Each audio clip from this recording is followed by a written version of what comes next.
Hi, my name is Pascal. Today we are going to talk about how you plan your home gym layout, or how you can plan your home gym layout. If you want more information, please follow the links in the description box below to my website and the articles that I have written about it. First thing to do would be to simulate often. So what do I mean by that? You have the Rogue Zeus engine, which is free to use, and usually all of the racks, benches and plates from different vendors have similar, if not even the same dimensions.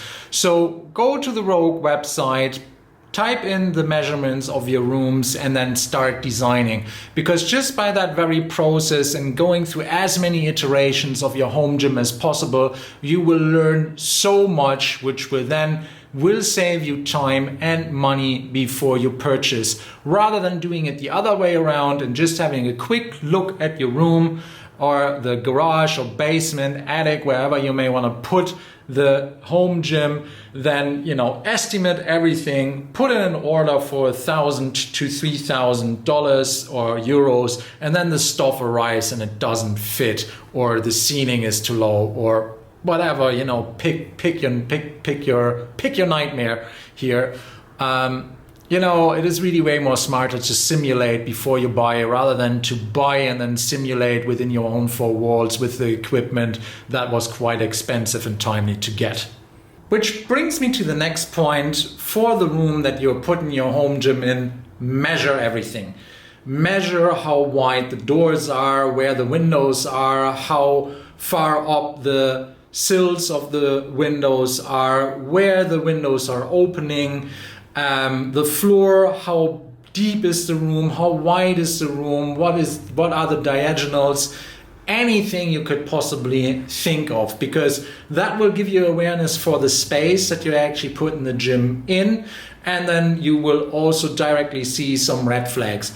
Also, a thing that is often overlooked within that, check the ceilings. So really check anything that is protruding from the ceiling, or where there's kind of a wonky thing coming in, because if you are moving things in that are rather tall, like the power rack here behind me, and there's some overhang of an air conditioning or anything that you can't move, it is just a nightmare and it's really not that pleasant. So prevent these things from happening by preparing properly. Have a look at the room that you are going to put your equipment in, and measure everything, and have a good look at all the corners and also the ceiling, so that you know where stuff is at before you move the equipment in.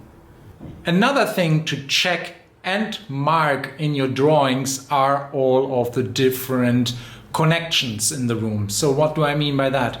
Check all of the plugs, switches, water accesses, and also if there are any particular parts of the house, like a electricity meter, a gas meter and things like that, where you put your gym in, just also plan for that these things need to be accessible, and not just by you, but maybe also a person who doesn't know their way about the gym itself, because you might have a technician coming in who has to check, or she has to check the electricity box, the fuse box, whatever there may be. So really make an itemization of the room that you're putting it in, and what needs to be still accessed. Where does the water come from? Where does the electricity come from? How do we ventilate the space, and how will it be heated? Do you still have access to all of the heaters once the equipment is in? Think about all of these things, before you put the equipment in, rather than working your way around things once the equipment is in, because that is just wrong planning and will make you enjoy the home gym less than you could possibly do.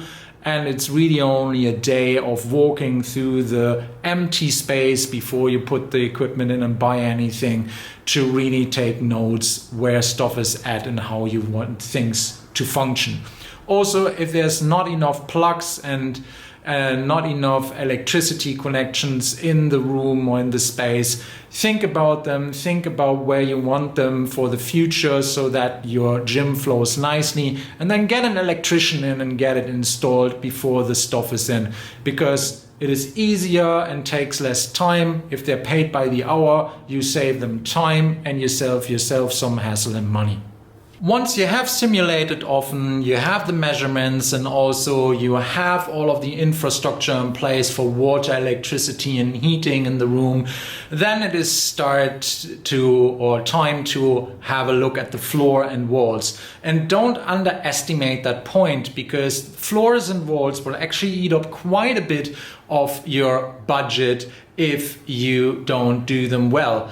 Gym flooring, to floor an entire garage with some kind of appropriate gym flooring rather than just concrete, might even cost as well as much as the equipment that you put in, or maybe even more. So think about that before you buy your equipment. Where will you bolt your rack, if you bolt it at all?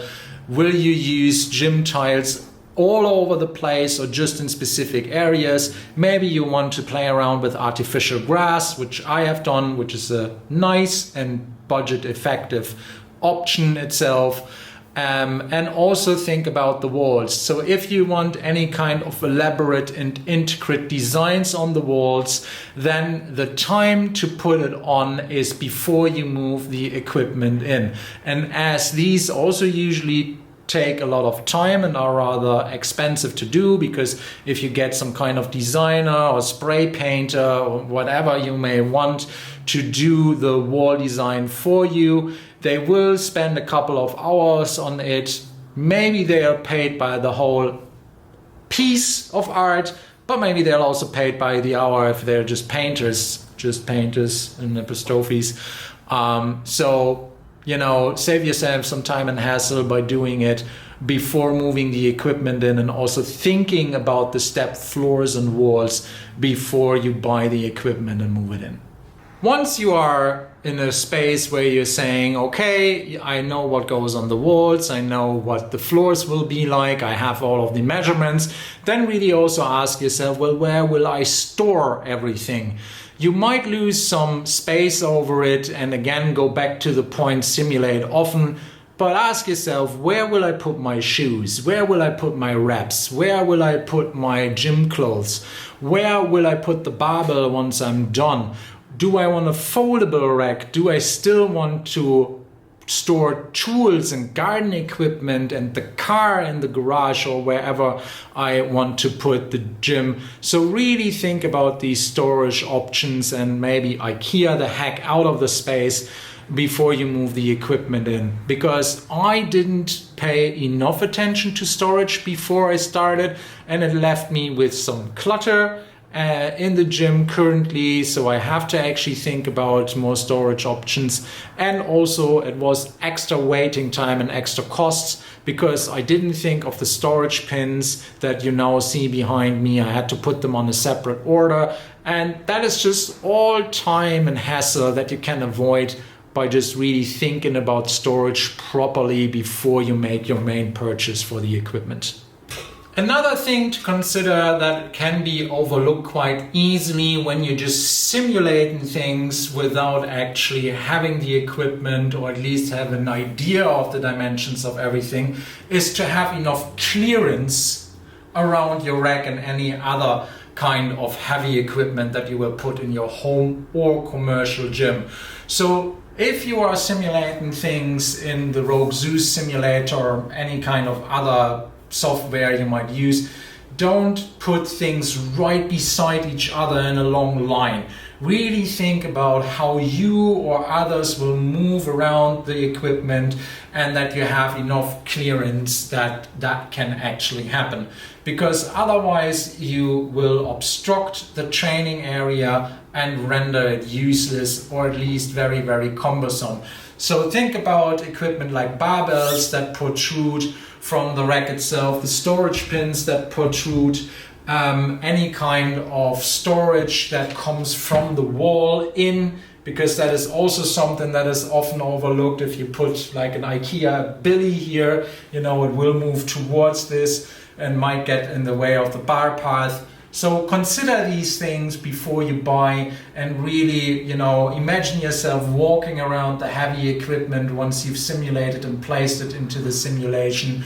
rather than just chucking as much stuff as possible into an empty room, because also when it is cramped and cluttered in your home gym, you won't like being there. So will that help you to reach your goals and enjoy the space that you're creating for yourself? Well, possibly not.